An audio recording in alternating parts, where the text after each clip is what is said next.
Bismillahirrahmanirrahim. Assalamualaikum warahmatullahi wabarakatuh. Sobat safety di tanah air, di musim penghujan ini tentunya banyak resiko ya kaitannya dengan instalasi kelistrikan. Kalau kita lihat beberapa berita yang viral di tanah air, ini ada warga yang mengalami dan menjadi korban tersengat arus listrik alias kesetrum.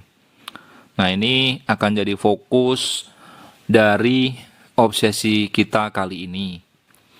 Sebelum kita lanjut, jangan lupa subscribe, like, and share untuk mendukung terus channel ini. Jangan lupa ya, nyalakan loncengnya supaya bisa dapat video update dari saya. Nah, musim penghujan telah berlangsung di beberapa wilayah di tanah air.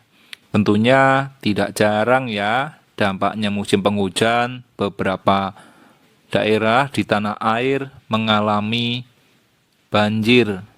Masyarakat yang bermukim di lokasi rawan banjir perlu melakukan langkah yang tepat untuk menjaga keselamatan agar tercegah dari sengatan arus listrik alias kesetrum. Biasanya, demi keselamatan masyarakat, maka PLN akan memadamkan listrik apabila pemukiman warga terendam banjir. Selain itu, perlu berhati-hati juga ya jika berada di dekat tiang listrik saat banjir, meski sudah dilakukan pemadaman ya.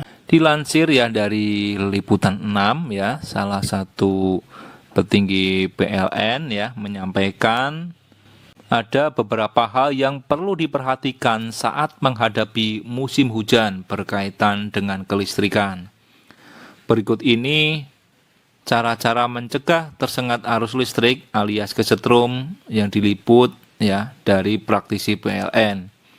Yang pertama adalah matikan listrik dari meter circuit breaker atau MCB. Ini adalah salah satu cara yang mudah untuk mencegah kesetrum listrik saat musim hujan, terlebih saat banjir dengan mematikan MCB ini. Ya.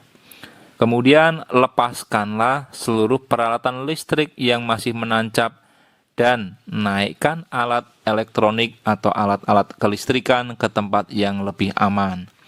Yang kedua, laporkan ke PLN melalui kontak center PLN.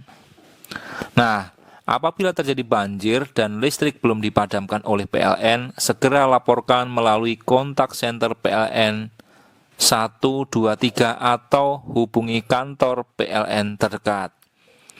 Setelah banjir surut, pastikan semua alat elektronik dan instalasi listrik dalam keadaan kering. Biasanya, penormalan kelistrikan oleh PLN akan dilakukan apabila instalasi PLN maupun warga sudah dalam kondisi kering dan siap dialiri listrik. Penyalaan akan dilakukan dengan didahului penandatanganan berita acara yang disaksikan oleh ketua RT atau RW atau tokoh masyarakat setempat. Nah, tips berikutnya yaitu jangan berteduh di dekat instalasi kelistrikan. Ini dihimbau ya dari GM-nya PLN, distribusi Jakarta Raya. Kita jangan berteduh di dekat instalasi kelistrikan ya seperti tiang listrik, gardu listrik maupun tiang lampu penerangan jalan ketika hujan datang. Hal ini berguna untuk menghindari bahaya tersengat arus listrik.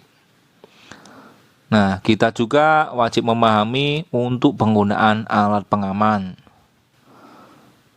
Nah, selain di atas ya, kita wajib menggunakan nih pengaman diri seperti safety boot ya atau sepatu boots yang kedap air apabila melewati genangan air untuk menghindari risiko terkena pecahan kaca, paku, bakteri ataupun arus listrik yang bocor. Nah, biasanya arus listrik yang bocor bisa saja terjadi karena gesekan kabel PLN dengan kabel lain yang dipasang tidak sesuai aturan atau bahkan tidak berizin. Selain itu, seseorang yang mengambil listrik langsung dari tiang juga sangat berbahaya karena kabelnya tidak standar dan sangat berpotensi menimbulkan arus bocor. Kita juga harus paham ya, kenapa alasan PLN memutuskan aliran listrik saat hujan. Demi keselamatan warga, kerap kali PLN memadamkan listrik. Hal ini dengan pertimbangan rumah rawan terkena banjir, gardu distribusi PLN kebanjiran, gardu distribusi dan rumah warga kebanjiran, dan juga gardu induk kebanjiran.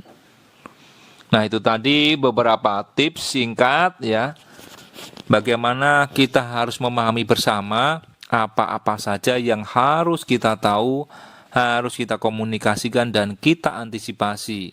Semoga tips ini bisa memberikan informasi kepada sobat safety semua di tanah air agar kita terhindar dari kesetrum listrik pada saat musim penghujan. Semoga bermanfaat. Mari berbagi supaya bisa memberikan manfaat, pengetahuan, dan kita selalu selamat. Semoga informasi ini bermanfaat dan akhiru kalam. Wassalamualaikum warahmatullahi wabarakatuh.